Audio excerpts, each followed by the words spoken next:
بسم الله الرحمن الرحيم. الحمد لله على إحسانه والشكر له على توفيقه وامتنانه، وأشهد أن لا إله إلا الله وحده لا شريك له تعظيما لشأنه، وأشهد أن محمدا عبده ورسوله الداعي إلى رضوانه. اللهم صل عليه وعلى آله وصحبه وإخوانه. أما بعد. Segala puji bagi Allah Subhanahu wa Ta'ala yang masih memberikan kita begitu banyak kenikmatan, sehingga apabila diciptakan suatu alat yang digunakan untuk menghitung nikmat Allah, maka alat tersebut akan hancur dan rusak karena saking banyaknya nikmat yang Allah telah berikan kepada kita.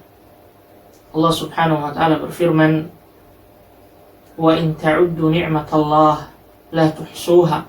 Dan jika kalian mencoba untuk menghitung-hitung nikmat Allah, maka kalian tidak akan pernah dapat menghitungnya. Salawat serta salam tak lupa kita panjatkan kehadirat Nabi Muhammad sallallahu alaihi wasallam kepada para keluarganya, sahabatnya, dan pengikut-pengikutnya. Pada kesempatan yang berbahagia ini, tema untuk pembahasan kita adalah tentang bagaimanakah seorang muslim menyikapi dunianya. An Abdullah radhiyallahu anhu qala, ittaja'a an-nabiy sallallahu alaihi wasallam ala hasirin fa'athara fi jildihi. Faqultu bi abi wa ummi ya Rasulullah, law kunta adhantana fafarashna laka alayhi shay'an yakik. Faqala an-nabiy sallallahu alaihi wasallam, ma ana wad-dunya, innama ana wad-dunya karakibin istadalla tahta asy-syajarah thumma raha wa tarakaha. Dari sahabat Abdullah, semoga Allah meridainya, dia berkata, Nabi sallallahu alaihi wasallam pernah berbaring di atas tikar hingga berbekaslah kulitnya.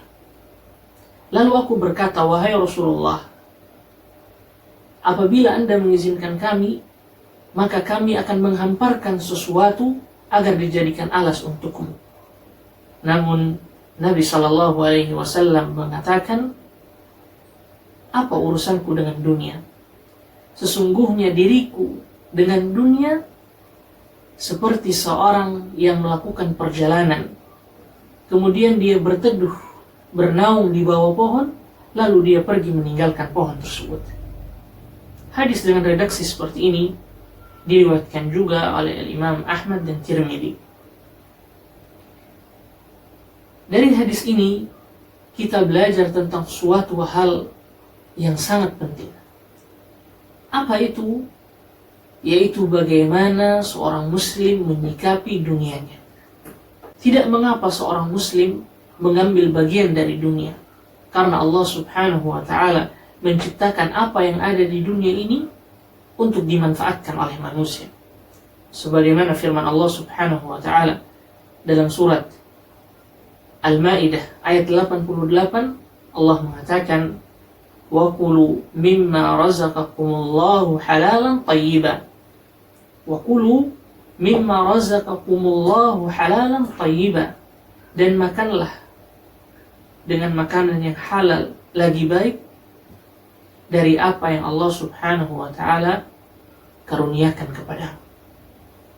Akan tetapi, apabila seorang muslim ingin mengambil manfaat dari dunia ini, hendaklah dia memperhatikan dua hal.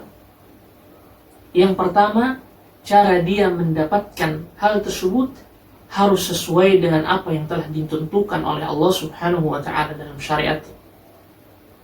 Yang kedua, hendaklah dia menaruh dunianya di tangannya dan bukan di dalam hatinya. Dan apabila dunianya telah mengambil bagian dari hatinya, hendaklah dia meninggalkan dunianya dengan pasrah dan ridha, serta mengharap akhirat Allah Subhanahu wa Ta'ala. Pelajaran yang bisa kita ambil, buah faedah yang bisa kita petik dari hadis yang mulia ini adalah, hendaklah seorang muslim bersabar atas musibah dan cobaan yang menimpanya.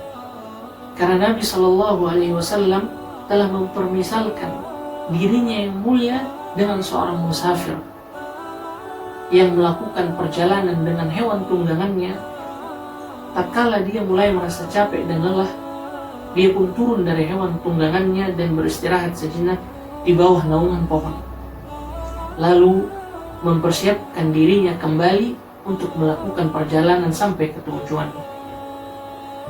Demikian halnya seorang muslim menyikapi dunianya. Dia akan mendapati banyak kepahitan hidup, kesusahan, masalah, dan hambatan yang banyak. Dan yang harus dia lakukan adalah meminta pertolongan Allah Subhanahu wa Ta'ala dan bersabar. Karena dia mengetahui dengan pengetahuan yang yakin, kehidupan di dunia bukanlah akhir dari segalanya, melainkan kehidupan akhiratlah yang abadi. Seperti firman Allah Subhanahu wa Ta'ala dalam surat Al-Ankabut ayat 64, وَمَا هَذِهِ الْحَيَاةُ الدُّنْيَا إِلَّا لَهْوٌ وَلَعِبٌ وَإِنَّ الدَّارَ الْآخِرَةَ لَهِيَ الْحَيَوَانُ لَوْ كَانُوا يَعْلَمُونَ. Dan sesungguhnya kehidupan di dunia hanyalah sendau gurau dan permainan semata, dan kehidupan akhiratlah merupakan sebenar-benarnya kehidupan, seandainya mereka mengetahui. Demikian yang dapat disampaikan. Mudah-mudahan apa yang saya sampaikan dapat bermanfaat bagi kita semua.